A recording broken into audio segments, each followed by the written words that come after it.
नमस्ते प्यारे दोस्तों। आज हम ममता कालिया जी की कहानी देखेंगे, बोलने वाली औरत। तो उससे पहले हम का परिचय देखते हैं।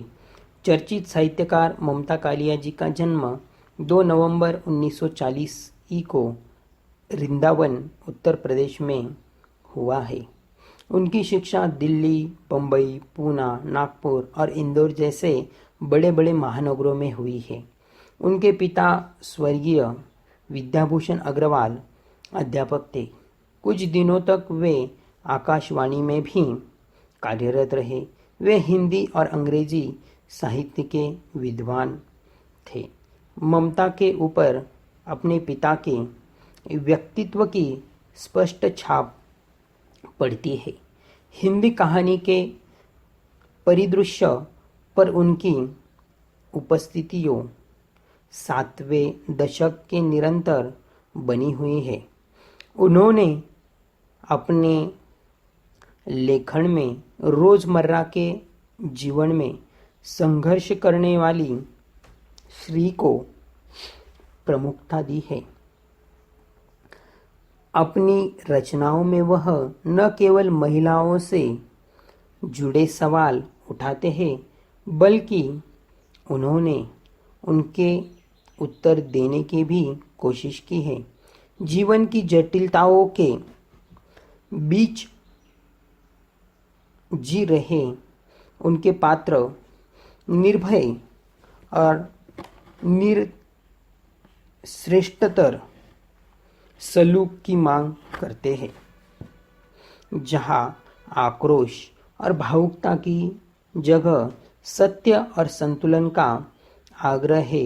लगभग आधी सदी के कालखंड में उन्होंने 200 से अधिक कहानियों की रचना की है।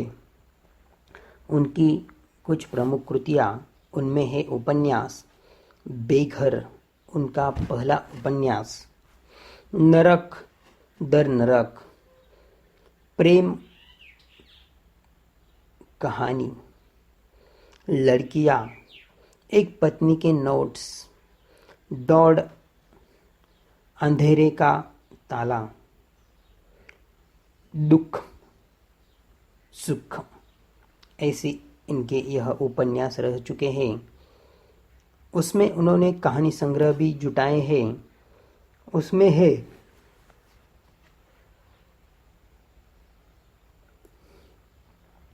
छुटकारा, एक अदत औरत, सीट नंबर 6, उसका यौवन, जांच अभी जारी है, प्रतिदिन, मुखौटा, निर्मही, थिएटर रोड के कोए, 25 साल की लड़की, ऐसी इनकी कहानियां रही हैं। कविता संग्रह खाटी घरेलू औरत, कितने प्रश्न करूं,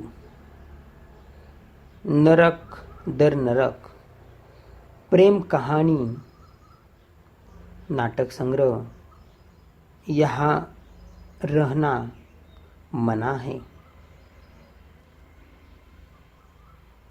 आपन बदलेंगे, संस्मरण, कितने शहरों में कितनी बार, ऐसे इन्होंने अपने साहित्यमय गरिमाओं से यह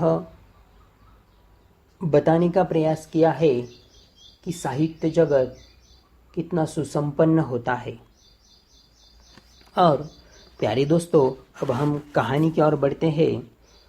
उन्होंने बोलने वाली औरत प्रस्तुत कहानी में नारी की असंख्य छवियां यानी कि चित्र दर्शाए हैं। इसमें अंधविश्वास के गर्ग महिला है तो उन पर सवाल उठने वाली नारी भी है।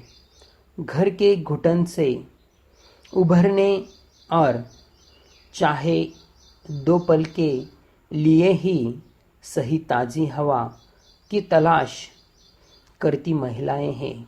तो उन्हें वापस घर दबोचने के लिए तैयार खड़ी श्रिया भी है। कहानी मध्यम वर्गीय जीवन की विडंबनाओं को झेल रही है और उनसे जूझ रही है। घरेलू महिलाओं की दास्तान है जिनके पैरों में बेड़ी पड़ी है और हाथ आज़ाद है। घर का कामकाज करने के लिए ये महिलाएं घरों में घुट घुट कर मरने के लिए नहीं पैदा हुई है। इनमें से अधिकांश अपने कॉलेज के दिनों में आत्मविश्वास से भरपूर तेजोतर्रा छात्राएं थी जो जीवन के किसी भी क्षेत्र में अपने व्यक्तित्व के बल पर स्थापित हो सकती थी। लेकिन कहानी की नायिका शिखा विवाह नामक सौख्य में बांध फुल टाइम गृहिणी बनती चली गई। विडंबना यह है कि इस विवाह के पीछे भी उसके आज़ाद ख्याल ही थे, जिससे मिलते जुलते विचारों वाले युवक के साथ जिंदगी बिताने का उसे फैसला किया और विवाह के बाद घरेलू जिम्मेदारियां निपटाते निपटाते अपने व्यक्तित्व को ही खो चली गई। सुबह से रात तक घर के कामों में लगी रहती। कभी अगर किसी बहस में बोलती या किसी तरह समय निकालकर टीवी पर प्रोग्राम देखने का आनंद लेना चाहती तो सास, पति और बच्चों में से कोई ना कोई उससे छिड़कता रहता। तो इस तरह से प्रस्तुत कहानी में बोलने वाली औरत का चित्रण आज भी अगर हम समाज में देखते हैं तो आज भी हमारे घर की स्त्रियां हर वक्त हर समय के लिए कुछ ना कुछ घरेलू रसोइयों के काम करती रहती है और उनमें हमेशा उलझी ही रहती है। तो यहाँ पर लेखक ने